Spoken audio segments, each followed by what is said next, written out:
Eh bien, bonjour à toutes et à tous pour cette nouvelle vidéo consacrée à Anne Hidalgo, pour laquelle je me suis un peu interrogé quand j'ai vu passer la photo sur Internet. Et j'ai trouvé les expressions assez intéressantes. Et d'ailleurs, vous pourrez essayer d'y refaire les mêmes, vous aurez du mal. Et donc, je vais essayer de vous décortiquer les expressions musculaires du visage associées à quelques formes pour un peu expliquer mon titre de vidéo, donc son double visage, au sens propre comme au sens figuré, hein. Voilà, et d'ailleurs, ce genre d'expression, vous la pouvez on la retrouve aussi sur cette autre photo, donc c'est quelque chose qu'elle porte en soi pour exprimer les différents thèmes psychologiques qu'elle porte en elle. Alors nous allons décortiquer les muscles un par un, les formes une par une, pour un petit peu expliciter ce double visage, cette double personnalité. C'est un peu un grand mot, mais enfin, allez, c'est parti, on y va. Alors, bon, tout d'abord, l'entrée en contact, l'extraversion, hein, pour séduire, faut communiquer, hein, de bonne façon. Donc, le départ de la communication, c'est le regard, hein, le regard ouvert, comme on peut le voir, l'œil bien dans l'axe. Bon, je vous parle sur cette photo, mais c'est sur une longue durée aussi, évidemment, hein, l'œil qui ne regarde pas que épisodiquement sur le côté ou en bas ou en haut, l'œil en regard face avec deux solutions, hein. Une fois qu'on a cette extraversion de l'œil, on communique avec l'autre, hein. Je vous rappelle que le flux qui passe par l'iris est extrêmement puissant. D'ailleurs, quand vous parlez avec un interlocuteur ou une interlocutrice, le regard face, on ne peut pas soutenir très longtemps. On est obligé de partir à droite, à gauche, de temps à autre, tout de même. Sinon, c'est un peu trop intrusif, ou alors réciproquement, et c'est beaucoup trop puissant. Bon, l'extraversion, c'est l'œil. Alors après, on a un côté dynamique, etc. Mais là, elle a choisi le côté social avec le grand zygomatique. C'est la flèche qui fait le sourire. Donc là, c'est une extraversion qui se veut séductrice, conviviale. On partage, on est sympathique. Bon, c'est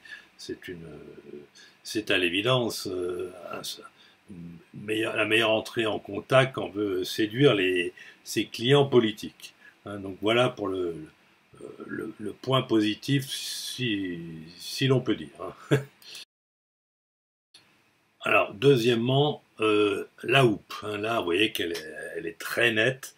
La houppe, c'est le doute, l'irrésolution, on n'est pas sûr de son fait, on remet en cause ce qu'on ressent, ce qu'on veut faire. Euh, Moi, dans son cas, je ne l'interprète pas comme ça du tout. Pour moi, c'est une simulation, hein. Je doute comme vous, je suis déjà compatissante, je doute et je ne. C'est une façon de faire un peu pitié, de se mettre au niveau des gens, hein. Donc pour moi, c'est quand même une manœuvre psychologique. Donc cette houppe, pour moi, n'est pas est simulée, hein. Donc vous voyez, le hoop, c'est ce qui casse la lèvre inférieure avec le trait, hein, le petit trait que vous avez sur la flèche de droite, et la houppe qui tire sur le menton, qui fait ce petit piqueté dans le menton, hein. Donc pour moi, c'est une houppe simulée pour faire, pour qu'on s'apitoie, quoi. Mais c'est pas du tout dans le sens premier du doute. En fait, elle doute pas du tout, hein, à mon avis, hein. C'est une simulation. Donc ça, on était d'abord dans l'extraversion, l'entrée en contact chaleureuse, hein. Alors là, bon, premier système un petit peu douteux quand même. Enfin bon, il est très banal, hein, on fait tous pareil. Bon, la houppe là, c'est pas banal, hein, j'ai jamais vu ça. Moi, je l'interprète d'une mauvaise façon. Vous avez peut-être une autre façon de l'interpréter. Enfin, bon, pour moi, c'est la mienne. Alors, on remarque aussi dans son expression un petit peu le petit zygomatique, hein, qui est censé exprimer une souffrance, une douleur morale. et psychique est vraiment ressenti ou là reconnu. Encore un élément un petit peu d'escroquerie hein, par rapport à son processus de communication. Hein. Je souffre avec vous, je comprends vos misères. Bon, c'est un petit peu un procédé aussi pervers à mon avis. Et donc avec ce dernier petit zygomatique que vous voyez sur les deux flèches. Hein.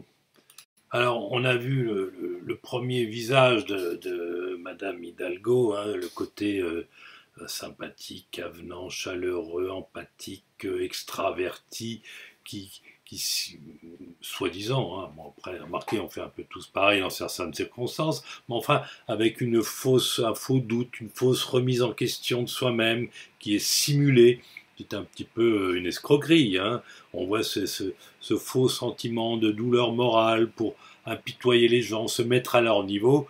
Donc tout ça, c'est un petit peu hein, le premier système pour apitoyer, pour faire du contact politique et pour ramener les voix à son profit et à son profit à elle. Donc là, c'est le premier côté un petit peu pile du visage. Alors maintenant, on va s'attaquer à l'autre côté. Hein, il y a donc au deuxième visage avec les côtés un peu durs et très sévères qu'elle peut avoir. Alors, le deuxième visage commence par cette lèvre bombée. Hein, la lèvre inférieure, c'est la défense, la défensive, l'ouverture. Quand elle est inclinée, le sujet est un petit peu ouvert, il accepte des choses, quitte à recracher après, si je puis dire, mais là, c'est dans ce visage, dans cette expression, c'est très bombé, donc rien ne passe, c'est un blocage total, obstruction, après tout ce qu'on a dit au niveau entrée en contact facile et séductrice, là on voit une première partie d'une personne euh, très dure et qui ne laisse rien passer. Alors, autre élément qui montre un visage un peu sévère et dur, c'est les éléments du releveur profond. Le releveur profond, c'est un muscle qui permet, quand vous voyez un chien mordre, c'est celui qui découvre les canines, qui permet l'attaque, la défense. On le voit un petit peu marqué, là, il est présent. Il ne se différencie pas facilement avec le petit zygomatique de tout à l'heure, mais enfin, les deux sont dans un plan profond. En tout cas, on le retrouve franchement facilement, et donc sous, ce, sous un air très aimable, il faut se méfier de Madame Anne Hidalgo, d'autant que les ailes du nez aussi sont en V. Hein, donc les ailes du nez, c'est la vivacité du piquant dans les réactions et qui renforce l'agressivité pour exprimer son impulsion. Donc tout ça ne rigole pas du tout. Alors dernière remarque, on parlait tout à l'heure de la houppe là, qui inverse la lèvre inférieure, qui pique, qui donne du piqueté dans le menton. Euh, Là, tout à l'heure, c'était sur l'expression de façade, l'expression par rapport aux électeurs dans la rue. Bon, elle a pas du tout ce visage, à mon avis, avec les proches. Et donc, elle a du carré du menton, évidemment, en temps habituel. Et là, elle ne simule pas. Hein, donc, c'est le volontarisme, la volonté d'aboutir. Bon, c'est pas forcément un défaut, hein, c'est une qualité. On le voit bien sur cette photo. Le muscle est tendu. Bon, il est pas, le menton n'est pas cassé, carré sur les côtés, donc il y a quand même une certaine petite douceur qui persiste, mais bon, voilà, le carré du menton, il est bien là. Alors, que penser de tout ça au total et en conclusion?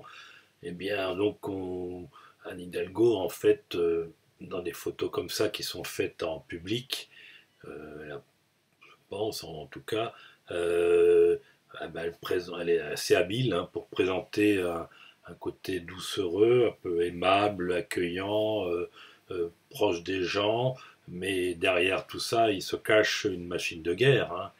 Et donc, ça ne rigole pas, comme je disais tout à l'heure, du tout. Il y a du, il y a du mordant, de l'agressivité, ok, il en faut en politique, hein. Mais enfin bon, moi j'apprécie pas trop ces fausses, ces fausses expressions comme on peut voir sur cette photo. Bon, c'est pas très cash, c'est pas très franc. Du collier. Voilà pour finir avec Madame Anne Hidalgo. Alors un petit post-it, si je puis dire. Hein, bon, donc là je vous parlais tout à l'heure du menton, du côté volontariste qui aime bien aboutir dans les projets concrets, qui présente un arrondi qui ne sous-entend pas de côté trop cassant, et ben, le sourcil va dans ce sens, légèrement arrondi au milieu. Bon, c'est pas Anne Hidalgo n'est pas un boxeur, hein, elle a quand même sa part de douceur et de, de souplesse. Par contre, ce qui n'est pas morphopsychologique, c'est sa voix qui souvent est un petit peu effacée, très un peu doucereuse et enfin, voilà, du coup, c'est intuitivement ça cache quelque chose, hein. D'ailleurs, l'orbitaire de son œil, hein, c'est la zone gonflée qui est entre le sourcil et l'œil, est très très marquée. Donc, elle est très aussi très investie, très obsédée dans son travail. Comme je vous l'ai dit tout à l'heure, c'est pas forcément un défaut, mais enfin très investi au point de ne pas pouvoir s'en détacher, hein. Donc elle peut manquer de distance aussi par rapport à ce qu'elle fait.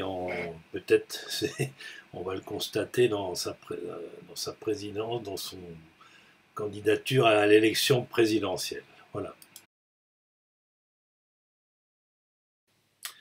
Eh bien voilà la fin de cette vidéo, j'espère que ça vous a plu. Vous pouvez laisser des commentaires, positifs ou négatifs, poser des questions si ça vous semble nécessaire. Bon, la réalisation n'est pas toujours parfaite, mais ça prend beaucoup de temps et j'ai énormément de travail, donc je fais ce que je peux. Voilà, à bientôt tout le monde.